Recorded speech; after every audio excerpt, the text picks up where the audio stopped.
I'm Guy from Seaking Boats North Queensland, and today we're doing the final testing of Michael Norman's 770. The other day we took it out in some quite rough conditions, 17 to 20 knots out in the Magnetic Island Channel. It's always got that steep, short, sharp chop there. We showed it heading into the heading sea, sitting on a nice comfortable 30 to 35 kilometres an hour, nice and dry. And then we also gave it some in the following sea, got up to like 50-55k an hour. And it really showed the advantage of having the double reverse chine hull design. It really threw the water out, kept everyone on the back of the boat completely dry. But today we're going to go into the fresh water, a nice calm condition, so we can calibrate the Nth Qld and do our prop tests and RPM fuel economy. So also we'll demonstrate the new boat catch system. So basically, if you haven't seen this before, it's just flicking this lever over to release it, and then when you drive on it automatically catches. So we'll show a few examples of that and come to the back of the boat. So Michael Norman's opted to go the 400 V10 Verado Mercury, same as our old demo boat. So it's the first of the new 770s that we've done with the big motor. This is essentially exactly the same as our demo boat, which is only a few weeks away now. Same colour design, just a few little tweaks and changes. We have a bit of a slightly different cabin layout, but otherwise we're going with the same motor. We've also been convinced to try out the Seakeeper ride. So this boat has been fitted, as with all our others, with the Zipwake 300s. So Seakeeper have been in touch, and Brisbane Marine, being a qualified fitter for it, have convinced us to give it a try. So I can't wait to do that. It's about $13,000 fitted as compared to $4,500 for the Zipwakes. So we'll see just what they're all about with the new demo boat. This is, we have another 9 to deliver of these 770s this year. So we have another demo boat on the way. It's due to be shipped in October. So our white boat will get on the water in a few weeks time, and it'll go on the market pretty much straight away, available for collection about end of November. So we'll sell it with about 25 to 30 hours on the motor, I'd say, by the time we run through the paces, do a few videos, do a few trips out to the reef and whatnot. So its replacement value at the moment's up there. It's around the 265. So we're putting on pretty much the same kit as this one, going the 16-inch Garmin, the autopilot, the Seakeeper ride, as I said, boosts the price up a little bit. We're also putting the night vision camera on because we come back at night a lot. So it's right up there. So I envisage we'll sell it somewhere around that 239, 245, depending on how many hours we put on it. So if you're interested in taking over pretty much this identical boat with a slightly different cabin layout, which I'll go into, just get in touch with us and register your interest, because we won't have it on the market for long. Alternatively, the other boat that we're bringing in, it'll be our new demo, is the same boat but all black with the tan sea deck and a couple of little changes as well. So essentially there's 2 boats available if you wish to get a 770 on the water before Christmas. So without further ado, let's get this boat in the water and go through everything.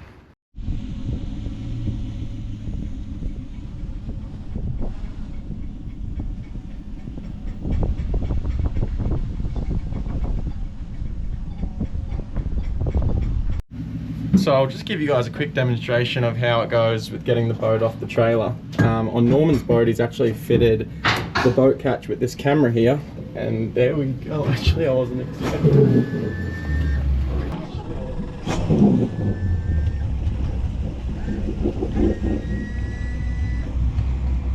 Yeah, so you'll see on the inside of Michael Norman's boat, I've gone through it before. Our demo boat is very much the same. A few little changes. We've opted to have 2 open drawers instead of 1 pull-out drawer at the back.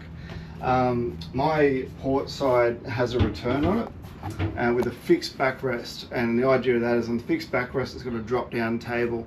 I just found we were sort of lacking some preparation space when we wanted to cook if the boys are still using the bait board, so I thought having a drop-down table here, I can put the barbecue there, it's out of the wind as well, or it's another prep area or servery area, And on the starboard side, I've put my 12-volt fridge slide out. So I've still kept that big cavity in there to put the big 160 litre esky for all our fish and everything. But my old boat didn't have a secondary cavity, so we're getting our beer mixing with our fish, and after day 2 it was sort of like getting a bit old. So I thought we'll make this a bit bigger. So I've pushed my seat was just a little bit too low, so I ended up lifting it up, say 5 centimetres, just to give us a little bit more height. And I pushed it forward 10 centimetres to get us a little bit closer to the dash. So that's enabled me to make a big enough cavity to have the 12-volt fridge slide out here. So I've got the server here, fridge here, the freshwater. The freshwater hose extends all the way up to the front, the top and the back. So linked in with a companion portable hot water system, you can have a nice hot shower off the back.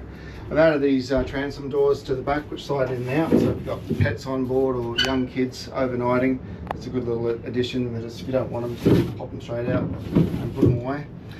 We've also opted for the carpeted roof, and we've got a slightly different dashboard design, so we'll be going with a similar layout to this with the Garmin 16-inch, the GT51 transducer, with the closed cabin. I've changed a couple of the drink holders up the front here to square pockets, just so they hold the phones and keys a little bit better.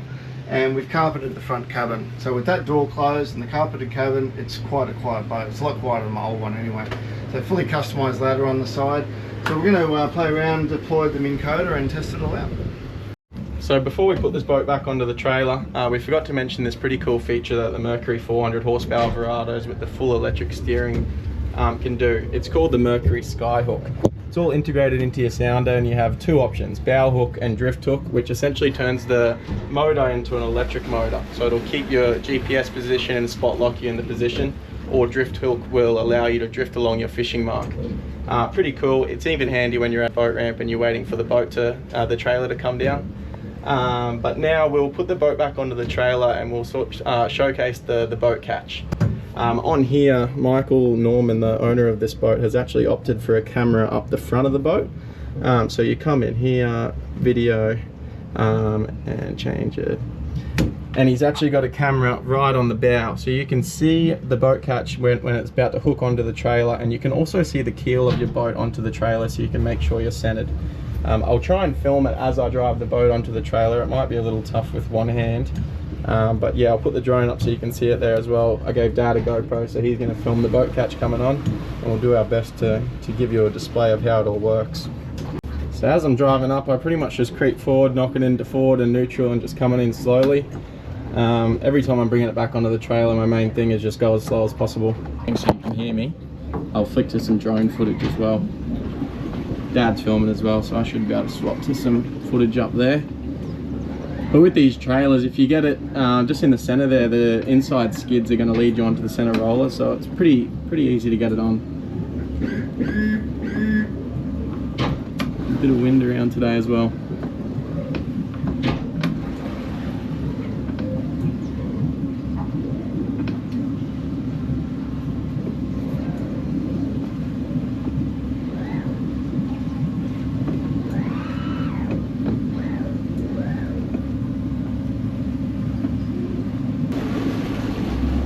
So now that I've hit the trailer, I can pretty much just spin it forward. I'll give you a quick look at what I'm looking at here. So I can see that the keel's on the center and I'm right to drive forward. I'm just gonna have to turn the camera off because it's a little bit hard. I'll keep it going and try and show you when it spot locks in.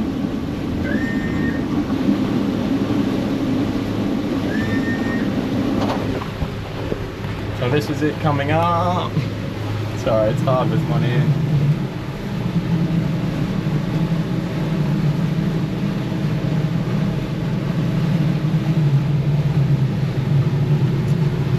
Close there, close there, close there. And on. So I can come back off it now, turn the engine off and trim up and on the way.